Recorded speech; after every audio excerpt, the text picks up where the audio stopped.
우리가 어떤 큰 고통과 그 역경 가운데서 뭐 승리했거나 또 성공을 했거나 하면 기쁨이라는 것은 아마 뭐 이루 말할 수 없는 거죠. 우리가 잘 아시다시피 뭐 올림픽 같은 경우에 얼마나 그 사람들이 금메달을 따고 메달을 따고 막 기뻐하고 좋아합니까? 정말 4년간 피나는 그런 훈련, 노력, 고통 온갖을 다 겪으면서 마지막 승리를 얻었기 때문인 거 아니겠어요? 그렇죠? 오늘 잠자다가 아침에 가서 경기를 했는데 1등 했다. 그거 아무나 다 해. 그렇죠? 전혀 환희도 기쁨도 없습니다. 당연한 거 아니겠어요? 제가 이제 사선을 넘어온 그런 탈북민의 이야기를 들으면 마치 저는 막 영화를 보는 것 같이 생각이 들어요. 어떻게 저렇게 생사를 넘나들면서 죽음을 각오하고 탈출할 수 있을까? 그들은 그렇게 말합니다. 죽었다가 살아난 것 같다라고 말합니다. 그리고 이 자유 대한민국 온 것을 정말 기쁘고 감사하게 생각한다. 정말 좋아하는 것을 제가 그 방송 통해서 몇 번 봤습니다. 그런데 예수님은 죽을 뻔한 것이 아니고 죽었다 살아나신 것입니다. 죽을 뻔 알았던 게 아니에요. 예수님은 정말 실제 죽으셨다가 3일 만에 다시 살아나신 것입니다. 자, 죽음이 없는 부활은 없지 않습니까? 죽지도 않았는데 무슨 부활이에요? 죽었어야 의학적으로 완벽하게 죽었어야만이 다시 부활이라는 단어가 필요합니다.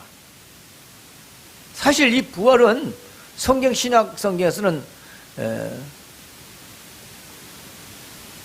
예수님이 완벽하게 죽었다가 살아난 사건, 또 하나는 나사로 사건.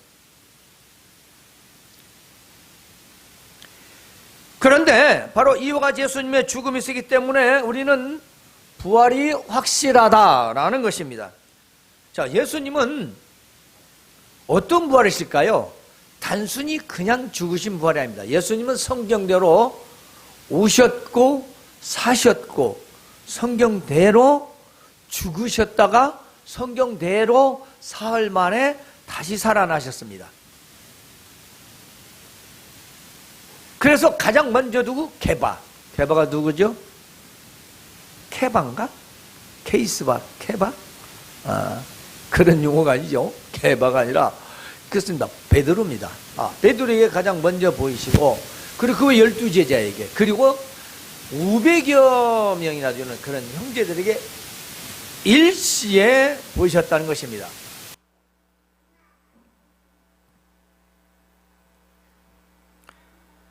그러므로 이것은 역사적으로 사실이다. 그렇습니다. 팩트라는 것입니다. 실제요. 모든 사건은 팩트가 중요하지 않습니까? 근데 이건 성경을 통해서 수천 년 동안 증명되어 온 바로 역사적인 예수님의 부활 사건이라는 것이죠. 이걸 믿는 자도 있고 이걸 믿지 않는 자도 있습니다. 그러나 우리에게는 너무나도 중요한 사건이지요.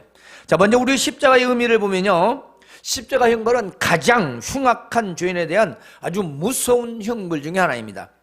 그런데 예수님은 이러한 십자가 형벌을 우리 죄를 대신하여 지시고 속죄의 제물이 되셨습니다.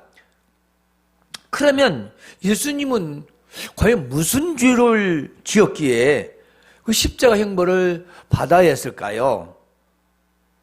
우리가 알다시피 당시 가룟 유다가 은 30을 받고 대제사장들과 장로들에게 넘겨줍니다. 그런데 빌라도가 예수님을 신문해 보니 아무런 죄가 없었어요. 당시 죄수한 사람을 내보내주는 그런 명절 기간이었습니다. 그래서 빌라도가 밀란을 일으켜 밀란과 그 소동을 일으키고 살인 강도를 저지른 그 바라바와 예수님하고 둘 내놓고 이 둘 중에 누구를 석방해 주면 좋겠느냐. 그랬더니 그 대사장들, 장로들, 유대인들이 다 뭐라 하냐? 예수를 십자가에 못 박아라. 그러니까 다른 말로는 바라바를 놔주라. 바라바를 놔주라. 그러니까 빌라도가 이해가 안 가니까, 아니 이 자가 무슨 큰 죄를 지었냐? 그러니까 모두가 아우성집에서 그를 십자가에 못 박아라. 예수를 십자가에 못 박아라. 계속 아우성을 치고 소리를 칩니다. 결국 어떻게 합니까? 빌라도가 물을 가져다가 그 많은 사람들 앞에서 손을 씻으면서 나는 무죄하니 이자의 피는 너희가 책임져라. 그래, 예수는 내가 볼 때 죄가 없는데 너희들이 죽이라고 해서 나는 사형온도를 내리니까 그 피값은 너희가 당하라. 그래도 빌라도는 여전히 신앙 고백에서 죄인입니다. 왜냐?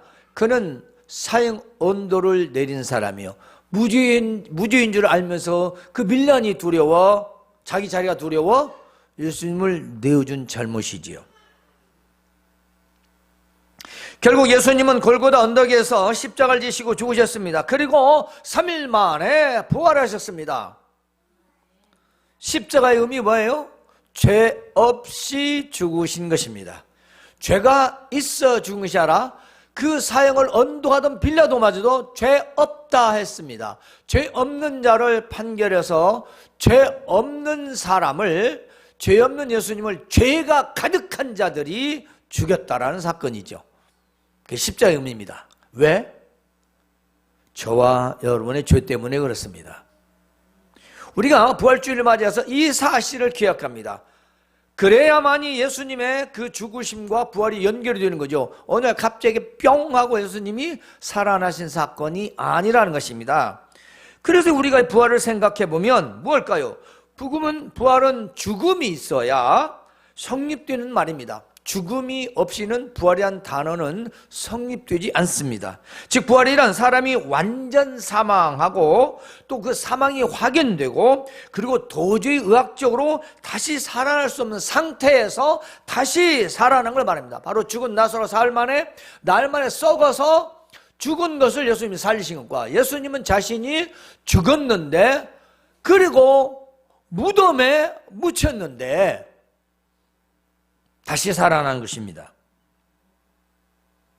예수님의 죽으심의 경과를 보면 이렇습니다. 자, 예수님은 십자가에 양손과 양발에 못을 박히고, 그리고 머리에는 가시관을 쓰고, 그리고 옆구리에는 창을 찔려서 물과 피를 다 쏟으셨다 그랬습니다. 현대의학적으로 예수님의 사인이 뭐냐? 그것이 나왔는데요, 고통이랍니다. 뭐냐? 아파서 죽었대요. 아파서. 그러니까 얼마나 아프면 사람이 죽냐 이거죠. 대부분이 병이 걸려서 이렇게 죽잖아요. 그리고 뭐 사형을 시키면 잠깐 순간에 죽어버리니까 고통을 모르는데, 예수님의 죽음은 사인이 고통이 죽어 너무 아파서, 그러니까 나 아파 죽겠어 하는 말이 죽는 거 아니잖아요. 그만큼 아프다는 얘기지. 그런데 너무 아파서 그냥 아파서 죽음의 그 사인이 이해가 안 가지만 의학자들은 아파서 죽었다는 거예요. 얼마나 사람이 고통을 받으면 죽냐는 거지요.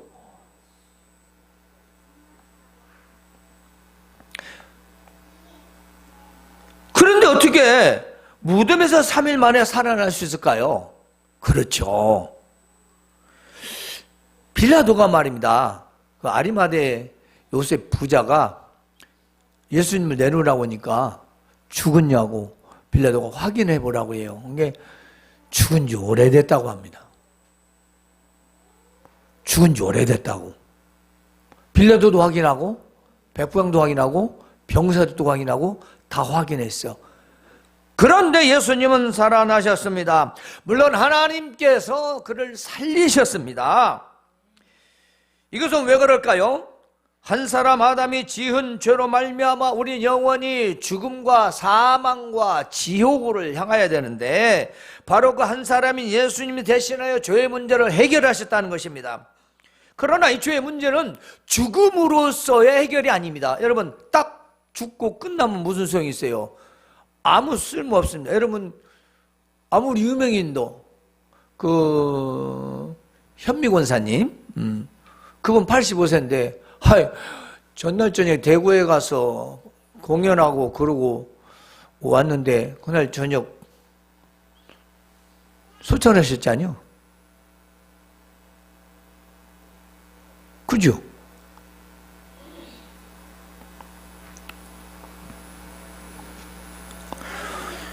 그러나 죽음은 아무도 몰라요. 하룻밤 사이에. 그러면 아무리 유명인도 잠시 뉴스를 타다가 우리 생각에서 다 사라집니다. 그러죠? 근데 만약 살아났다. 그러면 이건 어마어마한 사건입니다. 아직 인류는 그런 사람이 없지만. 무덤에 묻혔다가 살아난 사람은 없습니다. 관 속에서 살아난 사람들은 있습니다. 그런데 그들은 그렇게 옆구리에 창에 찔리거나 그렇게 고문을 당해서 죽은 게 아니고 그냥 숨이 멈춘 상태에서 살아난 사건은 여럿이 있습니다. 그런데 예수님처럼 극형을 당하고 살아난 자는 단 한 명도 없습니다. 예수님만 있습니다. 따라서 만일 죽음으로써 끝나고 부활이 없다면 우리에게 구원이 무슨 의미가 있습니까? 예수님 죽어버렸는데 내가 너희를 구원했다 한들 누가 믿겠어요? 죽었는데. 그렇지 않습니까? 그 예수님의 십자가의 죽음은 부활이 없다면 아무 의미가 없는 겁니다. 그냥 한 사람이 대신 죽은 거예요. 그런데 예수님은 하나님께서 다시 살리셨다는 것입니다. 그러므로 십자가에 죽으신 예수님을 우리 하나님 아버지가 다시 살리신 것이 바로 오늘 우리의 구원의 사건인 것입니다. 따라서 우리의 신앙이 십자가에서만 머물고 부활이 없다면 그건 죽은 신앙인 것입니다. 무슨 말씀이냐? 날마다 멈춰 있어. 호흡이 단절되어 있어요. 살아있질 않아요. 움직이질 않아요. 믿기는 믿는데 그대로 있어요. 그건 살았으나 죽은 겁니다. 우리가 오늘 부활이라는 이 신앙이 뭐냐? 예수님의 죽음이 부활이 있듯이 우리의 전에 살았던 모든 생활들이 다시 새롭게 살아나는 것이 바로 부활인 것입니다.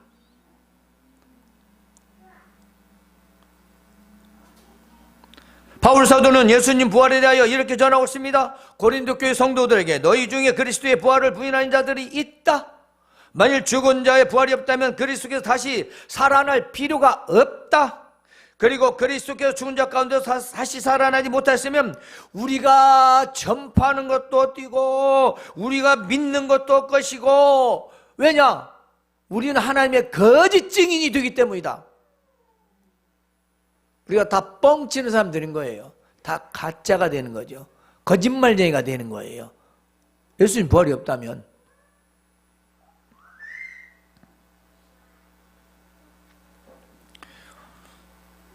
우린 여전히 또한 죄 가운데 있을 것이고, 만약에 예수님의 부활이 없다면 우린 세상 모든 사람들 가운데서 가장 불쌍한 사람들이다.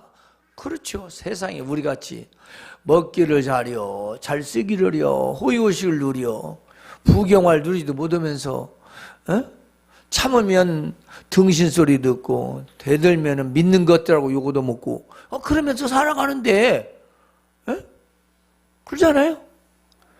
그래 우리가 예수님 부활이 없다면 무슨 소용이 있겠습니까? 그러므로 한 사람으로 인해 죽음이 들어왔으니 한 사람으로 인해 죽은 사람들의 부활도 오르게 되는 것입니다. 아담 때문에 죽었지만 예수님 때문에 다시 살아난다는 것이에요. 아담 때문에 우리는 죄와 사망으로 죽지만 예수님 때문에 죄와 사망을 해결했으니까 우리는 생명의 부활로 영원한 부활이 된다는 것입니다. 그래서 오늘 우리가 세 가지로 잠깐 생각해 보자는 것이 있어요. 뭐냐? 부활신앙이 게 뭐냐? 오늘 말씀을 통해 첫 번째는 십자가의 은혜를 기억하는 것입니다. 네, 십자가의 은혜 이겁니다. 남녀가 연애를 해서 결혼합니다. 우리 교회도 그런 분들이 있죠. 기억하세요. 첫사랑을 잊으면 안 돼요. 그 첫사랑이라는 것은 두려워했던 처음 사랑을 말하는 거예요. 옛날 과거 누구 좋아하고 그거 말고 내가 지금 살고 있는 그 사람과의 내가 첫 마음을 주었던 그 마음, 내가 지금 살고 있는 사람과의 첫사랑 그 마음을 잊어서는 안 돼요. 그럼 뭔 생기냐? 삐걱거려요. 삐걱거리는 거예요. 그 삐걱거릴 수밖에 없어요. 그렇지 않습니까? 모든 인간 다 마찬가지예요. 누구든지. 그러므로 십자가의 사랑은 바로 하나님의 그 크신 은혜인데요. 우리를 사랑하신 것입니다. 때문에 십자가의 은혜를 우리는 기억하는 것입니다. 하나님의 아들이신 예수님이 나를 위하여 십자가에서 죽으신 하나님의 크신 사랑이기 때문이죠. 용서받지 못할 나를 위하여 십자가의 죽음과 고통이라는 것을 잊지 말아야 합니다. 그렇죠? 우리가 사랑하면요 서로 고통을 분담합니다. 죽고 못 살 때는 그냥 별을 따다가 달을 따다가 아니면 내가 대신 네가 대신 하다가 시간이 가고 점점 가면 네 건 네가, 내 건 내가 아니 네 것도 내 것도 네가. 그렇죠? 이게 되면은 이제 약간 이제 스파크가 일어나는 거예요.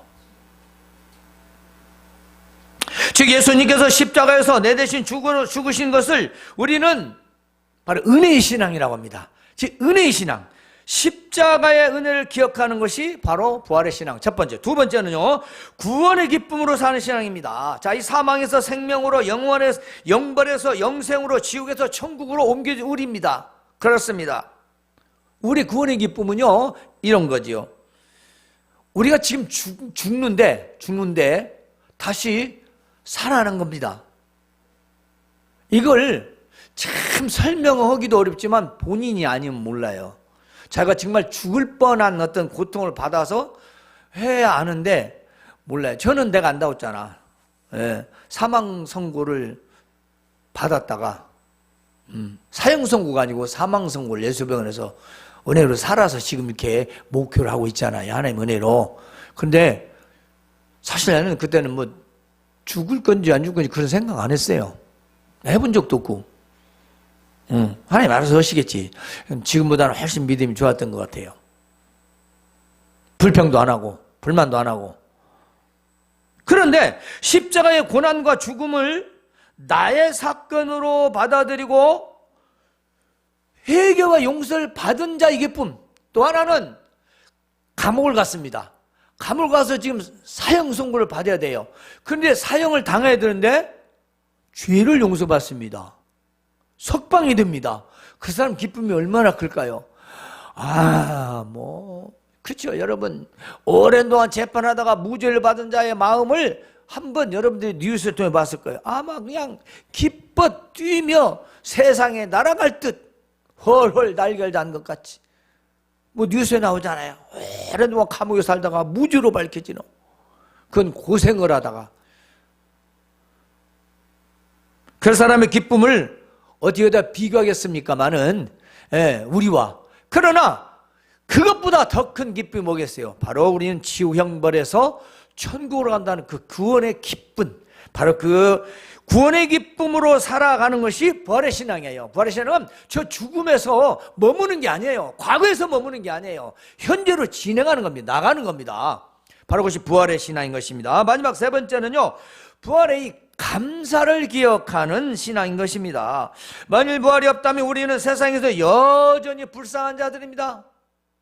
그러니까 타종교 부활이 없는 종교가 뭐죠? 다른 종교는 다 부활이 없어요. 그것은 불쌍한 거죠. 헛것 믿는 거지. 우상을 믿고 또 다른 신을 전혀 관계없는 다른 신들을 믿는 그들은 불쌍한 거예요. 만일 그들이 왜 불쌍하냐? 복음을 모르고 그 진정한 부활을 모르기 때문에. 그들도 부활할 건데 그들은 심판의 부활입니다. 우리는 생명의 부활이에요. 달라요. 급이 완전히 다른 겁니다. 그들은 지옥을 가기 위해서 심판의 부활이고 우리는 영생을 얻기 위해서 우리는 생명의 부활인 거예요. 자기들 부활 안 하는 게 어디가 있어요? 안 믿어도 다 합니다. 내 자식이 믿어도 안 믿어도, 남편이 믿어도 안 믿어도, 아내가 믿든 안 믿든, 뭐 친척이 부모가 안 믿으면 안 믿는 사람 다 부활해요. 근데 죄송합니다. 예수님 안 믿으면 눈을 마주 보지만 하나는 심판의 부활, 하나는 생명의 부활입니다. 이것이 사실입니다. 이런 게 없다면 우리가 가장 불쌍하다고 하지 않습니까? 부활이 없으면 우리 불쌍하다니까. 근데 있어요. 그러므로 부활에 대한 감사를 기억하는 신앙이 되시기 바랍니다. 십자가에서 죽으시고 부활하심으로 우리도 죽으나 부활할 수 있다는 것입니다. 그리고 예수님은 잠자는 자들의 첫 열매가 되신 것이요. 우리 있죠? 첫 열매가 뭐예요? 예수님은 잠자는 자들 가운데 모델로 깨어나신 것입니다. 이처럼 나처럼 살아난다라는 것을 보여준 사건이기도 합니다. 그러므로 우리는 예수님의 부활을 감사해야 할 것입니다. 사랑하는 성도 여러분, 현대 삶이 매우 참 지치고 힘듭니다. 또 우리의 계획대로 또 되지 않고 사람들이 우리를 향하여 손가락질하고 비난하고 비웃고 또 조롱하고 욕을 해도 우리 기억해야 할 게 있습니다. 우리 십자가의 은혜와 부활의 사건을 결코 잊어서는 안 됩니다. 우리 욕 엄청 먹습니다. 네. 어마어마하게 얻어먹어요. 네. 대놓고도 얻어먹고 간접적으로 얻어먹는 여기 온갖 미디어를 통해서 욕이란 욕은 다 합니다. 거기 일조를 하는 분들 때문에 더 그렇기도 하지만 그분들은 그렇다 치더라도 우리가 오늘 기억해야 할 십자가의 은혜, 부활을 우린 결코 잊지 말아야 하는 것입니다. 하나님의 크신 사랑과 십자가의 은혜로 구원받은 하나님의 자녀라는 것을 결코 잊지 마시기 바랍니다. 따라서 우리는 예수님의 그 십자가의 고난과 그리고 부활을 감사하고 항상 기억하며 부활 승리의 삶을 살아가시기를 주님의 이름으로 축원합니다. 하나님, 우리